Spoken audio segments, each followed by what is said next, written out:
अपने सगे भाई को सारे नियम कानून ताक पर रखकर और एक्सटेंशन मिलने के बाद उसने पहला काम किया मंत्री के भाई की नियुक्ति।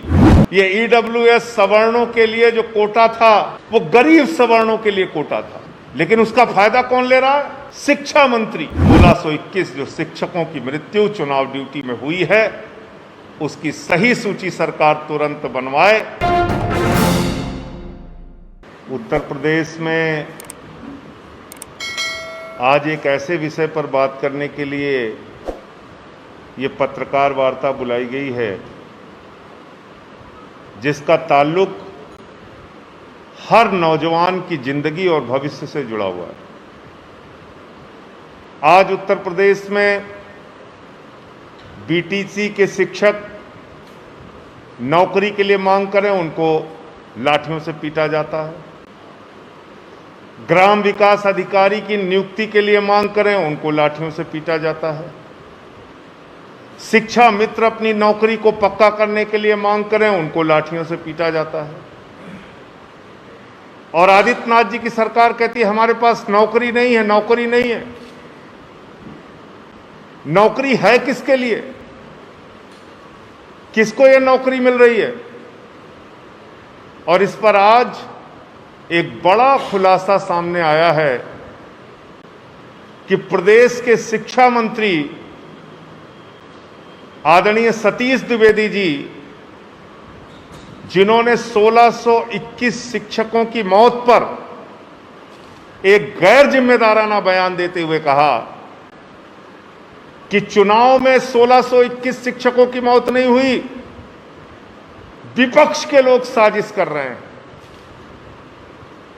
उनको अपने विभाग के 1600 शिक्षकों की मृत्यु जो कोरोना से चुनाव ड्यूटी के दौरान हुई वो नहीं दिखती, वो विपक्ष की साजिश नजर आती है। उनको सिर्फ मालूम है कि 3 लोगों की मृत्यु कोरोना से हुई, उनको नहीं मालूम कि 1621 शिक्षकों की मृत्यु कोरोना से हो गई। लेकिन सतीश द्विवेदी जी को यह मालूम है, आदित्यनाथ जी के मंत्री को यह मालूम है कि फर्जीवाड़ा करके अपने भाई को गरीबी रेखा के ईडब्ल्यूएस का सर्टिफिकेट बनवा के, लो इनकम सर्टिफिकेट बनवा के कैसे नौकरी दी जाती है ये मंत्री जी को मालूम है, ये मालूम है उनको। और उन्होंने अपने सगे भाई को सारे नियम कानून ताक पर रखकर वाइस चांसलर का इस्तेमाल करके, और उस वाइस चांसलर का जो रिटायर होने वाला था उसको एक्सटेंशन दिया गया बाकायदा, और एक्सटेंशन मिलने के बाद उसने पहला काम किया मंत्री के भाई की नियुक्ति। और सर्टिफिकेट किसका बना है? इकोनॉमिकली वीकर सेक्शन, यानी उत्तर प्रदेश के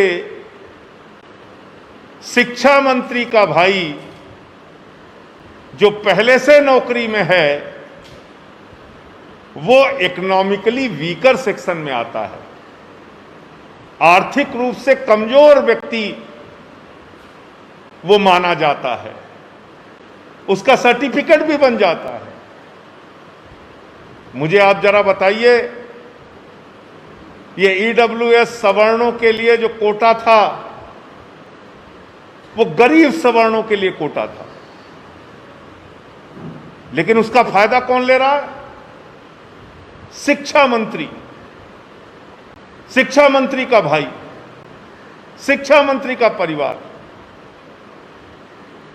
आज मैं पूछना चाहता हूं आदित्यनाथ जी से और उत्तर प्रदेश का वो तमाम नौजवान आपसे सवाल पूछ रहा है, वो लाखों नौजवान आपसे सवाल पूछ रहा है जो एक चपरासी की नौकरी के लिए लंबी लंबी कतारें लगा के फॉर्म भरता है और नौकरी नहीं मिलती, हाई कोर्ट सुप्रीम कोर्ट जाना पड़ता है।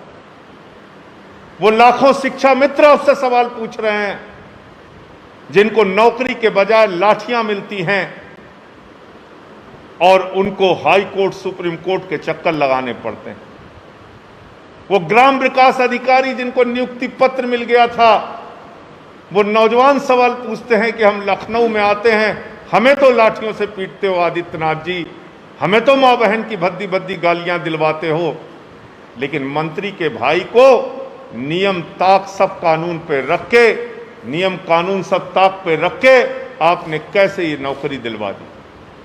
तो इसलिए मैं मांग करता हूं, ऐसा संवेदनहीन मंत्री जो अपने विभाग के 1621 शिक्षकों की मृत्यु की बात को दरकिनार करते हुए से विपक्ष की साजिश बताता हो, ऐसे चालाक और संवेदनहीन मंत्री जिन्होंने सारे नियमों को किनारे करके अपने भाई को ईडब्ल्यूएस कोटा में जो किसी गरीब सवर्ण के बच्चे को नौकरी मिलनी चाहिए, उस कोटे में फर्जी सर्टिफिकेट बनवा के अपने भाई को असिस्टेंट प्रोफेसर बनवाया।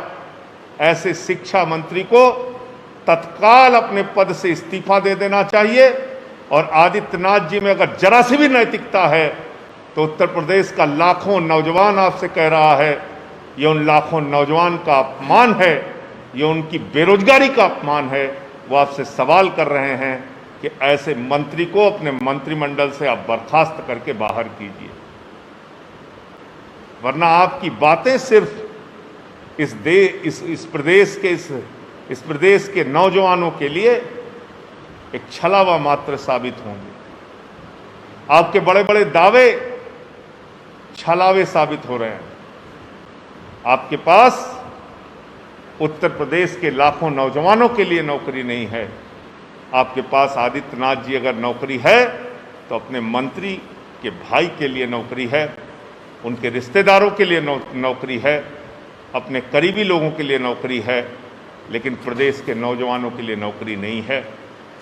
आज मैं फिर दोहराता हूं कि 1621 जो शिक्षकों की मृत्यु चुनाव ड्यूटी में हुई है, उसकी सही सूची सरकार तुरंत बनवाए, अन्यथा आम आदमी पार्टी आंदोलन करेगी और उन लोगों के लिए न्याय लेकर रहेगी। ये हमारा संकल्प है और इसको हम लोग करेंगे। सभी अहम खबरों के लिए न्यूज़ MX को सब्सक्राइब करें, साथ ही बेल आइकॉन को जरूर दबाएं। लाइक, शेयर, कमेंट करना ना भूलें।